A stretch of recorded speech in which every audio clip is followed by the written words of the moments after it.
Okay, this morning I think it's kind of interesting coming and looking at my machine, which I left here yesterday, and seeing what you guys have been working on on this machine. So it looks like you ended with Will, and you were actually doing some small molecule work, and it looks like you did some calibrated quantification in Skyline on small molecules. And so I thought this morning that we could do calibrated quantification on peptides. And we'll be looking at the tutorial data. So if you go to your files folder, we're going to look at this absolute quant folder. And we don't really, in our lab, Mike doesn't really like the term absolute quant at all, and you may have heard him in his talk about nothing's absolute, and we just have calibrated values in there, and everybody agrees what to calibrate against. So you have standards, but anyway, this is calibrated quant then.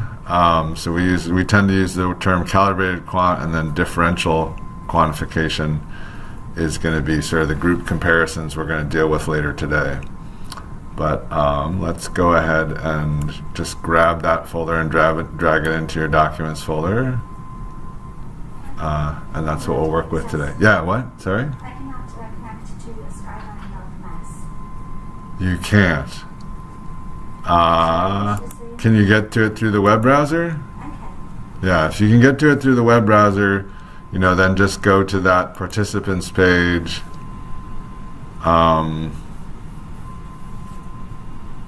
If you can get to your participants page, then in the tutorial files you find the same folder, and you can just check it and download it and then you'll get a zip file, and then you have to go and unzip it somewhere. All right, so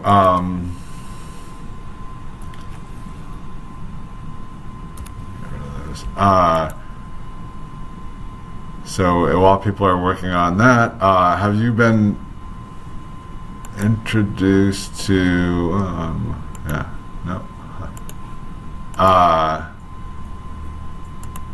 so the places to look for training materials like this, other than the participants folder, is there's a tutorial, there's a whole table of contents here when you go to the Skyline installation page, and then there's tutorials, and if you click on that you get an overview of introductory tutorials, full scan acquisition. So if you're going to do MS1, PRM, or DIA, there's tutorials there.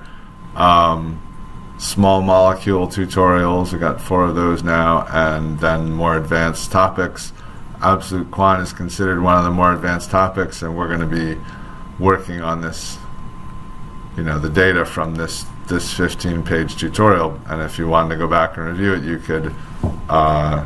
could do it there. There's also access to these ETH has been very, now in 5 years, has been pretty prolific in creating tutorial material up on their site. And so you can click here to get to the ETH course. Whoops, and then, so you kind of click through those links, and then you can see they don't have the 2018 tutorials up yet, but they've got 5 years of tutorials, and that's some of those tutorials are the basis for the tutorials you did the first day. And then finally there's also this webinars page, and so if you haven't seen the Skyline webinars, this is a good place to get to them all. You can see that we're very prolific in tutorials. 2014 through 2015, we did about one a month for a 14-month period, skipping December and August, and then we kind of slowed down a little bit. But there'll be more of those, and we just keep trying to put out instructional material as we create it. So, okay, so if people have the absolute quant data, I actually wanted to, why did I do that? Yeah, so I'm going to go to the absolute quant tutorial.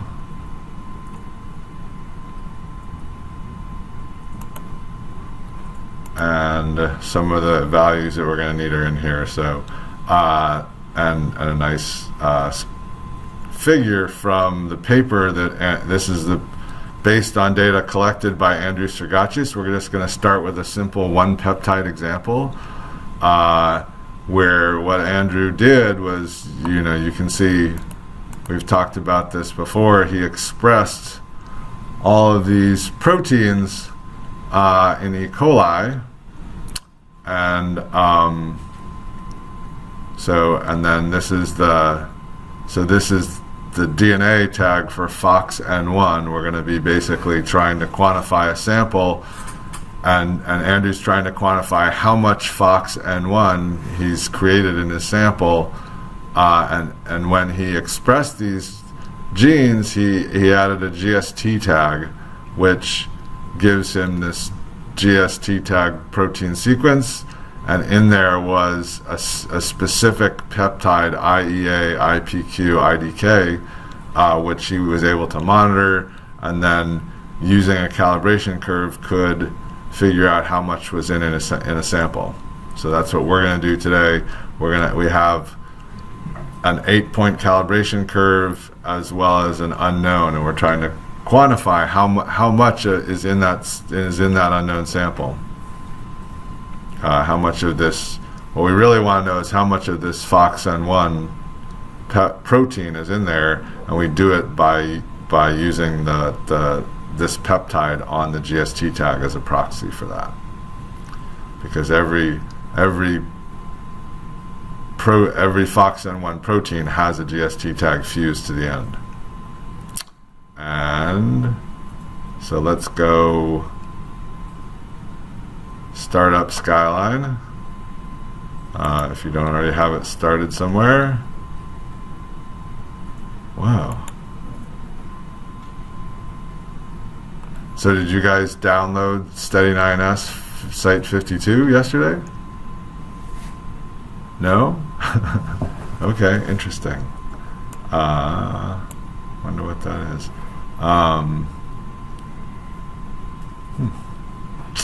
Okay, I'm going to close down all my save changes. We'll start with a new copy of Skyline. So, if you're coming in,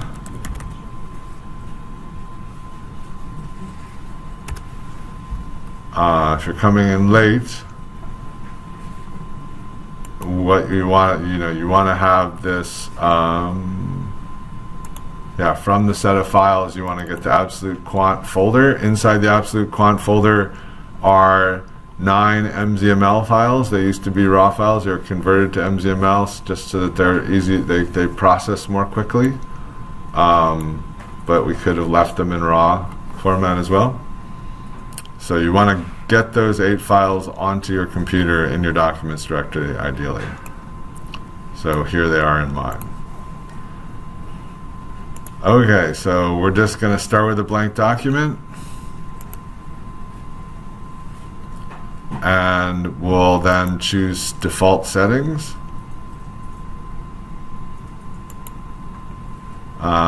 Just so that we're all on the same page. And it says, do you want to save your current settings? And we don't want to save them, so no.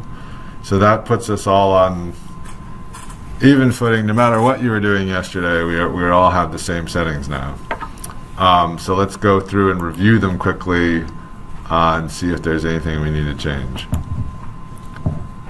So if we start on digestion, well, we're just going to do one peptide, so digestion doesn't matter much, so we'll just leave that. That's fine. We don't need a background proteome or anything. Prediction, we're not going to do any retention time prediction or ion mobility. Filter, We have a 9 amino acid peptide we're going to add. The filtering doesn't matter much.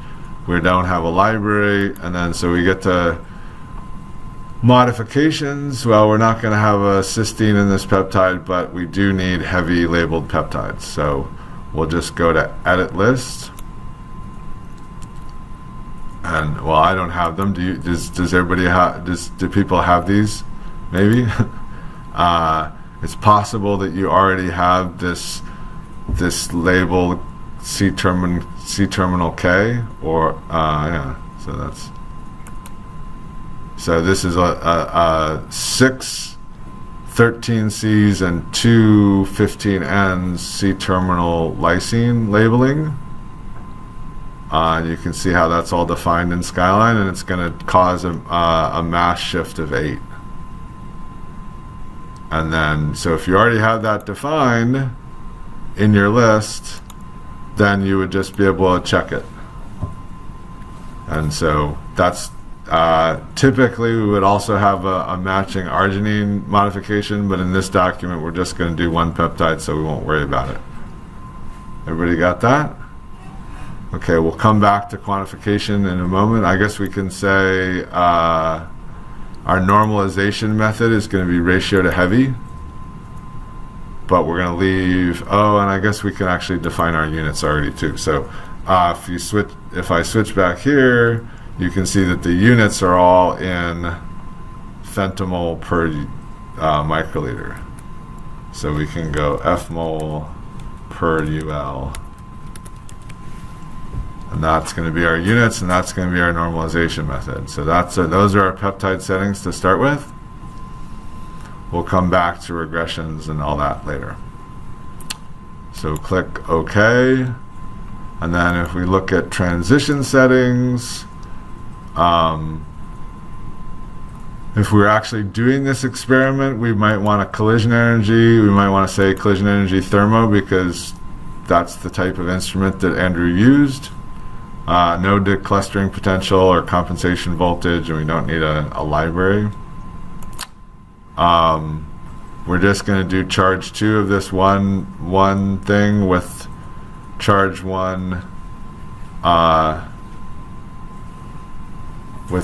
fragments, Y ions, and then we'll say from ion 3 to last ion is what I would typically, and then we're just not going to treat prolines especially, so we turn that off. So these are the settings I would suggest here. It turns out that because of that confusion I mentioned before, Andrew actually used this, and we'll see that in a second. But we're going to choose the settings as I would recommend that you do them. So go ahead and choose last ion, and then we'll see that we don't actually get the last ion. So again, the last ion, we have a 9 amino acid peptide, this IEA, IPQ, IDK peptide. So the last ion is going to be a Y8. And what we'll see is that Andrew actually only measured out to Y7. Okay, so, and then the library, we don't have a library, so don't worry about it. And then this mass range is fine. And we're not doing anything full scan. So that's all we need, really, mostly just setting up the filtering to pick the right fragment ions. Okay? Everybody with me? Click OK. And now we need to insert that one peptide. It was totally possible to just type it in here, but we're gonna use edit insert peptides, and here we have to type in this IEA IPQ IDK. I think that's it. I'm gonna go check. IEA IPQ IDK. So it's three triplets beginning with I, and it's sort of nice because it ends with IDK, which is a acronym for I don't know. And then we'll call the protein GST tag, And then, you could have a protein description which says fused. Oh, what can we do a protein description? It won't let us edit protein. I never tried that. Huh. Interesting. Okay, so we're gonna just insert that peptide. Is everybody ready to insert that? Okay, so click insert, and there you go. You get Y3 through Y8, just as I promised, all the way out to the last fragment ion that's not a precursor. And we start at Y3, and we get light and heavy pairs. Get tips when you hover over things that kind of explain to you what's going on. And now we can import the data. So is everybody with me? Okay, so just file, import results. Oh, gotta save the document. So we'll save it up in Documents, Absolute Quant, and call it Absolute. Save. And then once you've saved it, Skyline should ask you. And so what kind of replicates do we have? Anyone?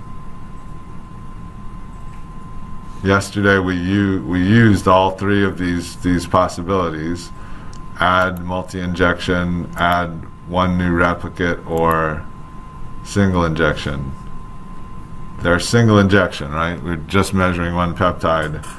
So this is a good default. Most of the time you will just go right by this with single injection. So let's click OK. And because if you saved your file in the right place, Skyline will just come up showing the 9 MZML files we want to import. And we can just select them all by dragging a box around them. So click and drag a box. People keeping up? Yeah? Everybody's nodding? Okay, good. Everybody's had their coffee. Alright, so click open. And those should come in really pretty quickly. That's why I converted them to MZML. They take a little bit longer if I leave them in raw format. And as promised, there's no Y8, and that's because Andrew used last ion -1.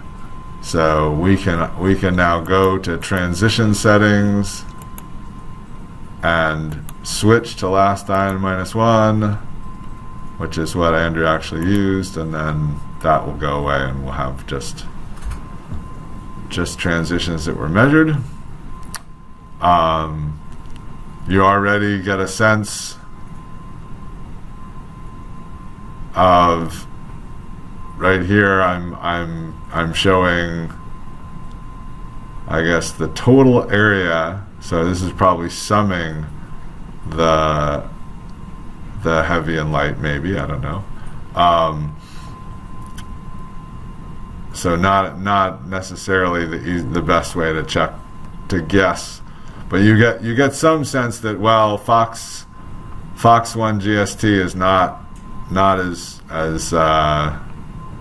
there's not as much as sort of these first 3 points, at least, right? So you can kind of eyeball what you think. Let's go ahead and arrange these graphs and sort of move them out of the way and dock them. I'm going to take retention time. I'm just going to dock these to the right edge. Can people do that pretty quickly now? Can people achieve this docking layout? Does anybody have trouble achieving this docking layout?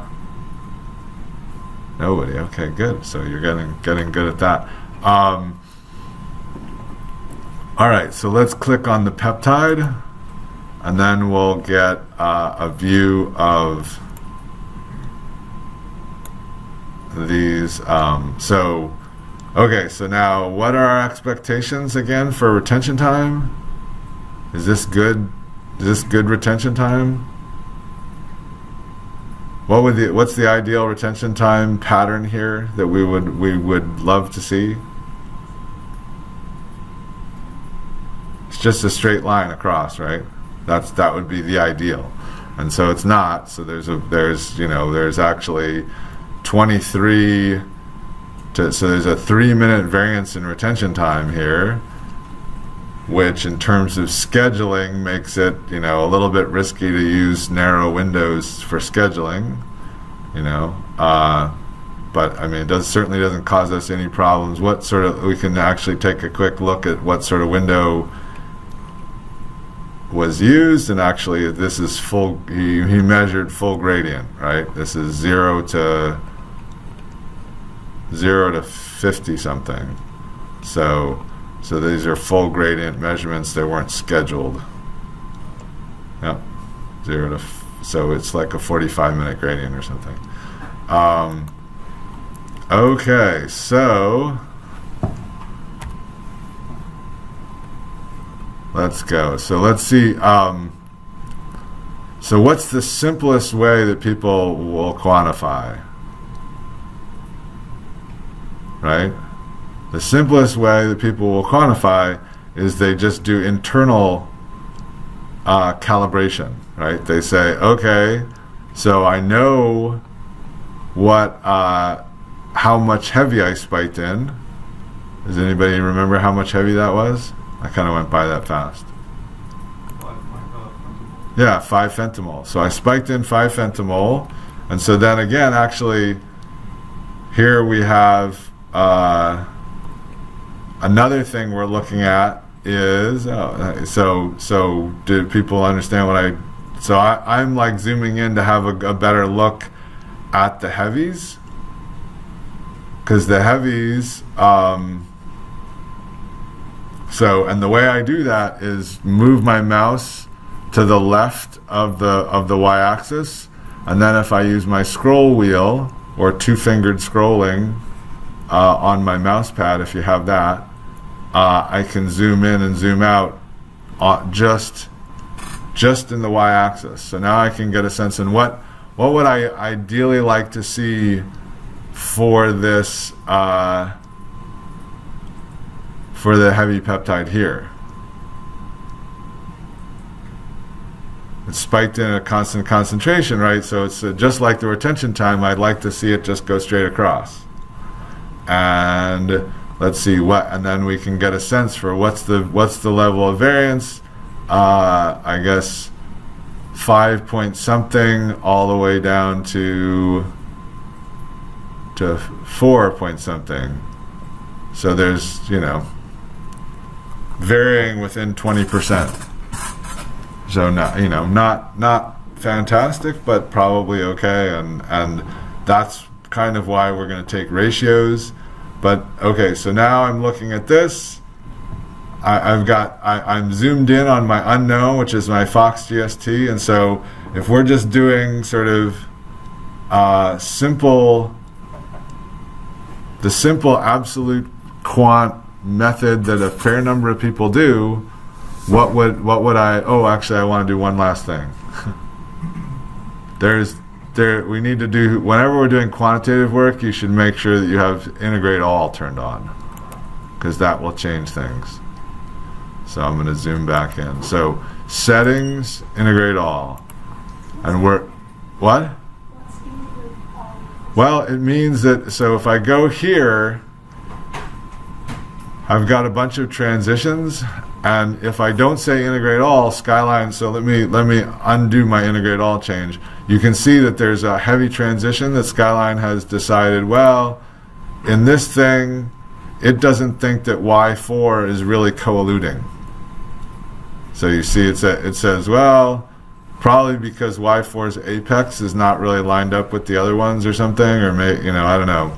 It's saying, yeah, I don't think that Y4 is really co-eluding, so it's kicked it out. And that's useful for refinement. If I'm doing refinement work, it's appropriate to decide, to sort of try to say, maybe this has an interference, right? This has got this bump over here. Maybe it's not really the greatest thing. to be comparing the rest to. But if we're doing quantitative work, we've shown in a bunch of experiments that if you just allow Skyline to do that, you can see it hasn't done it across the board here. And so that's just adding variance to our measurements. So we're going to just choose integrate all. This is supposed to be a previously validated method, and so we don't really want to let Skyline just choose what to integrate. So that's what that is, and I remembered it because I saw the little red mark on one of my transitions. And the other if I undo that again, the other thing is you'll see like a blank spot in your retention time when you have all the transitions. So that sort of tells you Skyline's not integrating that. And then if I click redo, then it will fill that in. So okay, so let's go back here, and we were engaged in the exercise of guess the concentration using the simplistic method. So when people you see this curve here and you go, it looks like there's not quite as much light as there is heavy. And you can see here and you can say, it's kind of maybe about 75% as much light as heavy. Maybe a little bit less. So how much, so based on that sort of simplistic calibration, how much do you guess is in there? I asked this question of a group of Indian audience in Goa, India, and who had no experience in mass spectrometry, and they actually did a pretty good job of guessing. So how much, you got 5 femtomole of heavy, how much light is there? What? 4? So around 4 femtomole, maybe 3.5, something like that. Yep, sounds good. Okay, so that's our guess. Now we can get Skyline to do that same math, automatically for us. And we do that by going to View, Document Grid,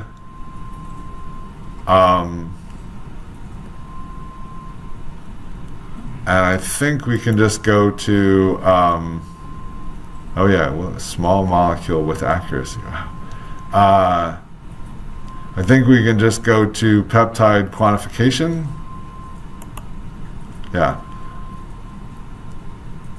And if we just say internal standard quantification here, or internal standard concentration here, we just say 5.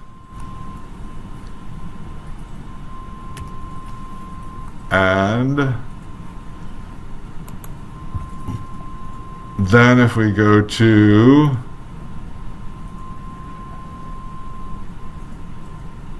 they changed the name of it. Mixed transition list, peak boundaries, peptide transition list. Small molecule with accuracy, I think is, okay. Small molecule with accuracy is the new. If you did this tutorials yesterday, we usually have a report called Peptide Quantification.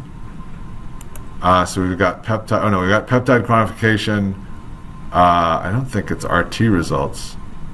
There's another report usually here that's missing.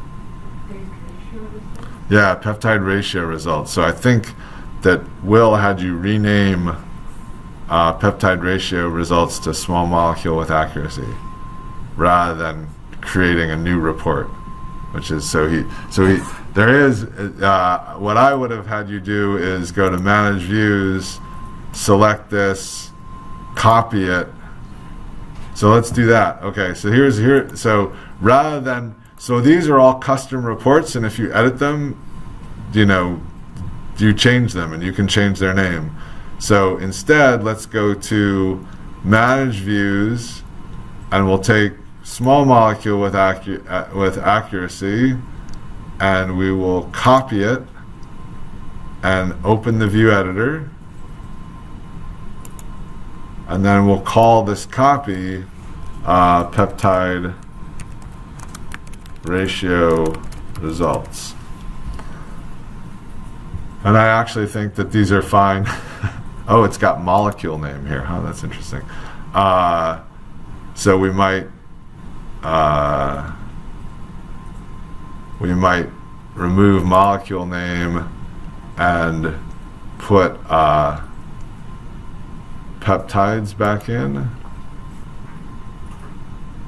and then click OK. Does everybody have that? And then OK again. And now if we switch to our new peptide ratio results, very similar except that we get this peptide and we can click on it. I think we would also, oh, there's the replicate name. Okay, so that's good. So we get a calculated concentration, and what's the calculated concentration for our Fox N1 GST? So our unknown is what? It's 3.5, right? So, and the quantification, you can actually see it with the labels, the units. So 3.5 is our first estimate. So let's look at the other estimates, right?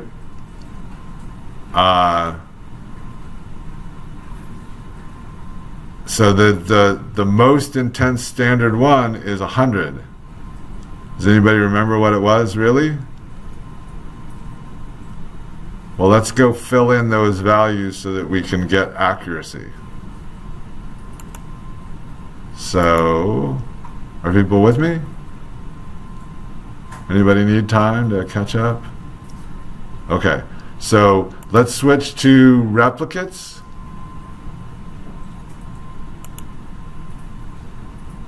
And here we can change the sample types of the standards to standard. Does everybody know how to do that at this point? You just choose standard and then you can click down. Well, I guess click at the bottom and then scroll up, and then now you have all of those selected with standard at the top, and then you can fill down.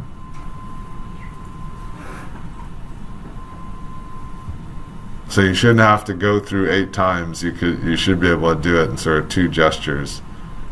And then now we have to give the concentrations. So I'm going to switch over to here where the concentrations are listed. They are 40, 12.5, 5, 2.51. So I'm going to start entering that. 40, 12.5. Was that right? Yeah, 5, 2.5, 1.5, 0.25, 0.1. So everybody can enter those.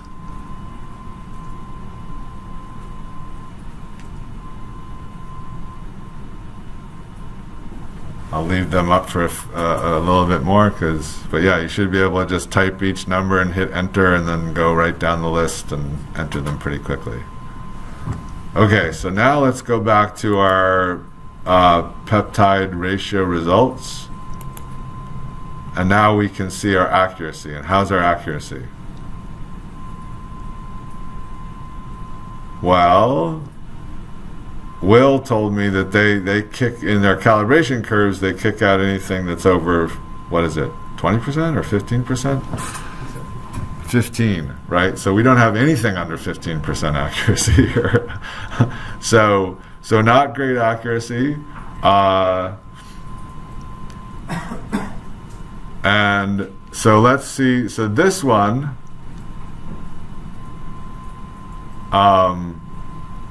I'm actually going to edit this view. It's got replicate name here, but if I change that, so let's go to views, let's edit our view, and instead of having replicate name, just click on replicate name and then check replicates. which will put replicates in place of replicate name, and then we can delete replicate name. So now we have peptide calculated concentration replicates rather than replicate name.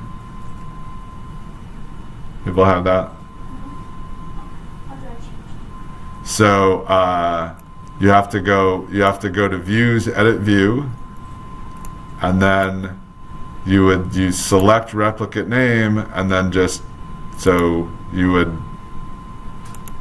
then click replicates, and then you have to actually position it, and then you can just delete the other one. Okay.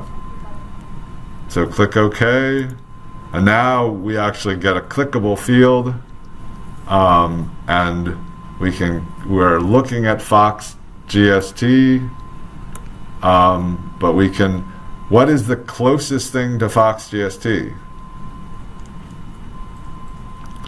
What replicate has the closest value to Fox GST?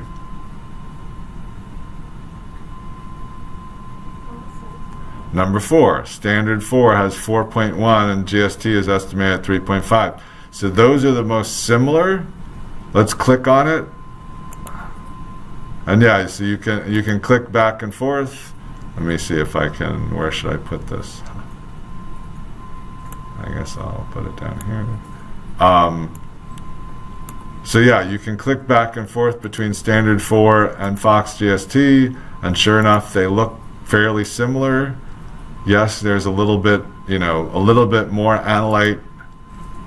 The amount of analyte is a little bit closer.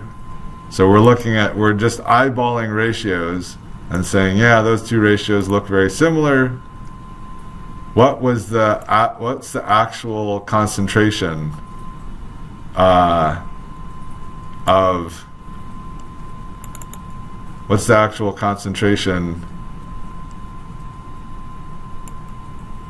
of our of standard 4? Anybody remember?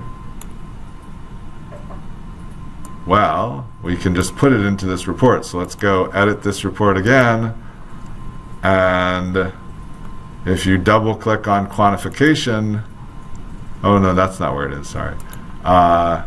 It's going to be in replicates, analyte concentration. So let's put that in our report too, so that we can see it. Somewhere around quantification and accuracy, we want to have the actual analyte concentration. So click OK, and now it's easier to see why the accuracies are so bad, but what is the analyte concentration for the one that is closest to our unknown? 2.5. Okay, so now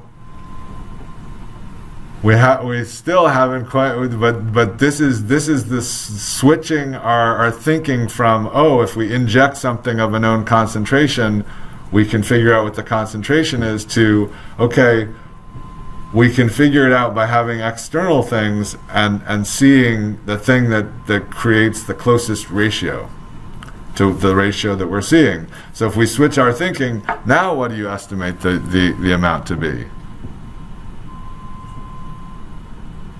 Less than 3.5, right? Because we're not seeing a ratio that's even as strong as 2.5. So who wants to make a guess? Next guess.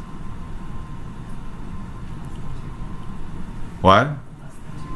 Less than 2.5. Okay, that's a conservative guess. Okay, sure. Let's say, but so how?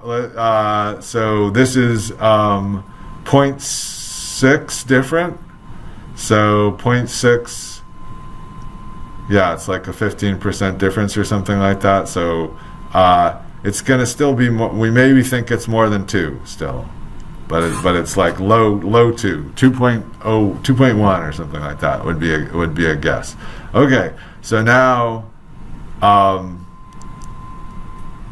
so we can see that our original guess, which was 3.5 to 4, is almost twofold off, based on using this method of, hey, we know how much heavy we injected, that should tell us how much light there is. Okay, so now let's actually go ahead and use regression. So we go to our settings, peptide settings, and we're going to say we want to use linear regression, and that's it. That's all. That's the only change we're making here. We're not going to actually have any special regression weighting. We'll try that in a moment. So click OK. And now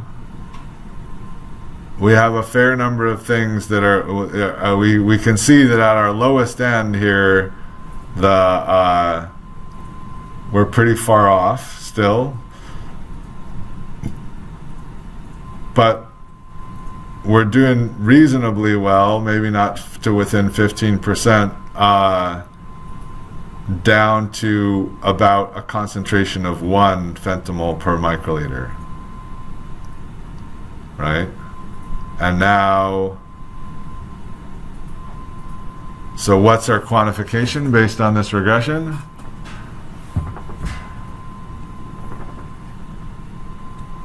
.85.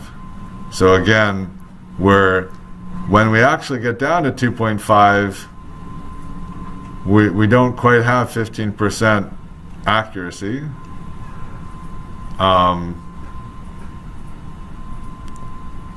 And we're estimating 2 when we actually have 2.5. And so this is still saying, well, there's less here than there is in the 2.5, but our current regression method, maybe our accuracy is not that great. Let's take a look at the calibration curve. So just click on one of these quantification things. That'll bring up the calibration curve. So I'll make it kind of big on the screen.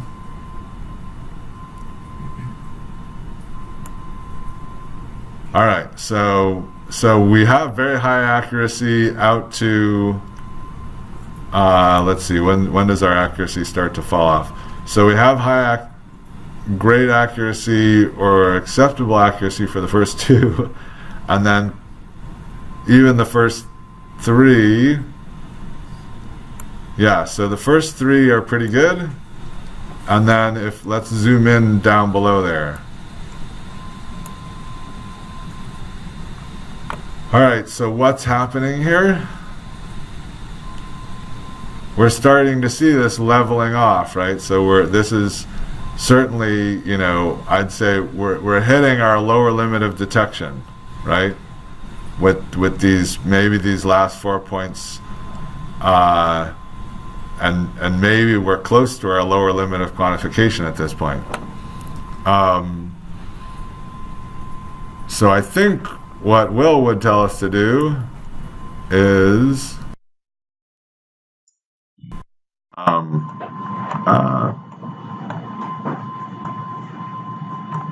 so I'm going to close that back up. So for a linear regression,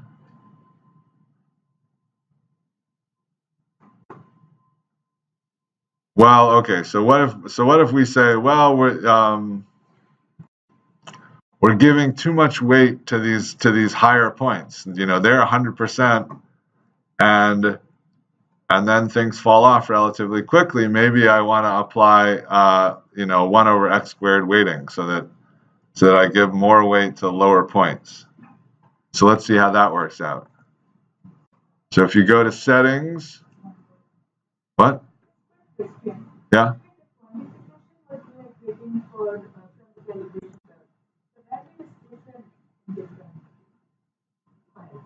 So there it is 1.85, then getting is 1.94, here by SE is 1.7.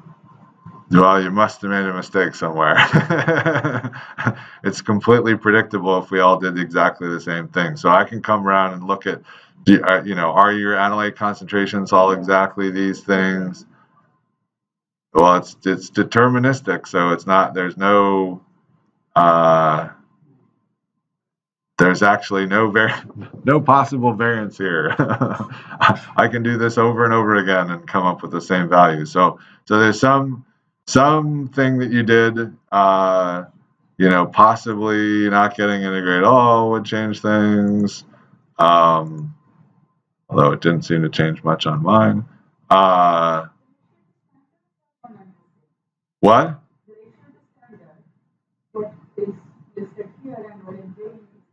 Okay, so you get the exact same ratios. Okay, well that's good. So then that means that let's go to peptide settings quantification. Do you have linear ratio to heavy, none, all, and that? All right, well I'm gonna have to come take a look later. There's some difference in our settings, and I'll have to figure that out.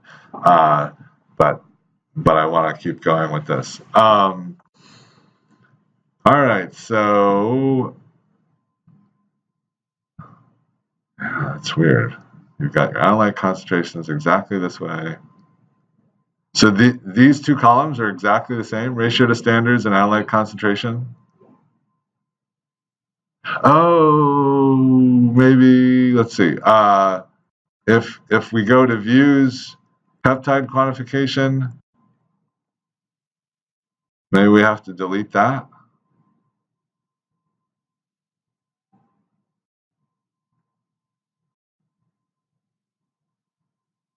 No? You don't have that, so that doesn't help at all. Okay. I don't know. Well, I'll figure it out later, and we'll talk about the answer. But let's keep going here. So settings, we can go to settings, peptide settings, quantification, and change our regression weighting to 1 over x squared. And now our accuracy at the top end is not so great, but we see at the bottom end, actually, it's quite good. So, but the problem is at this point, we're giving too much weight to the lower end. And we know that there's that curvature there, right? So we're going to have to exclude some of these. So I would say, let's actually switch back, undo that weighting change. And so you get 100.6 accuracy. And then now we can just exclude some of these lower points.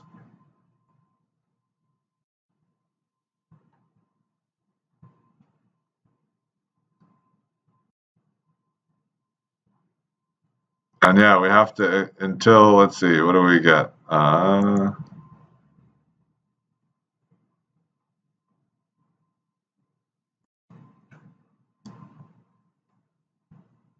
Yeah, so you kind of have to exclude the lower 4 points to meet Will's criteria of everything's got to be within 15%. And then you get to a point where things look pretty good. So 2.5 might be our lower limit of quantification here. And then, now that we've excluded the points, we might be able to go to settings, peptide settings, and use this 1 over x squared weighting. That maybe improves our accuracy for those 4 points. We see it's pretty well distributed. And now our estimation is about 2.3. So just a little bit lower than this, although we're unclear whether we really can accurately measure below 2.5.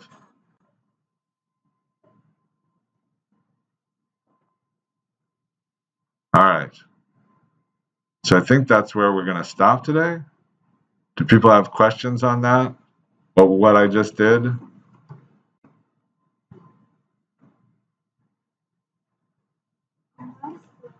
Yeah. To exclude one? Okay. So yeah, so if you go to edit view, and then double click on quantification, then, oh wow, look at that. It doesn't, oh, right above it is exclusion calibration.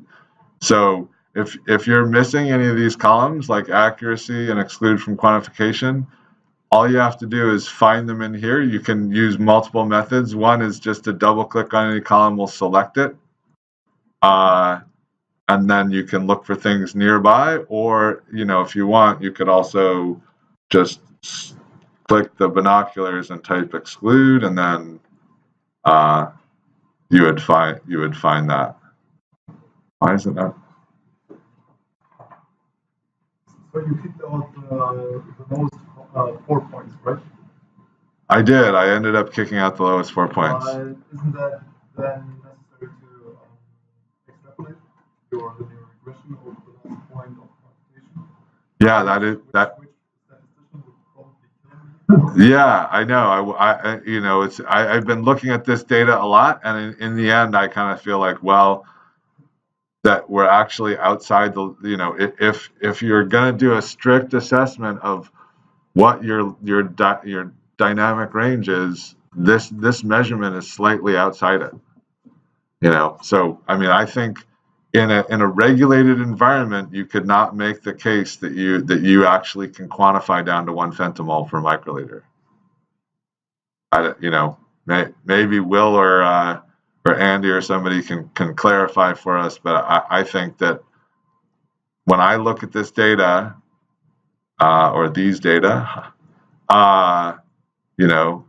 if I go down and look at this lower range, this is curving away. This is not really, staying linear.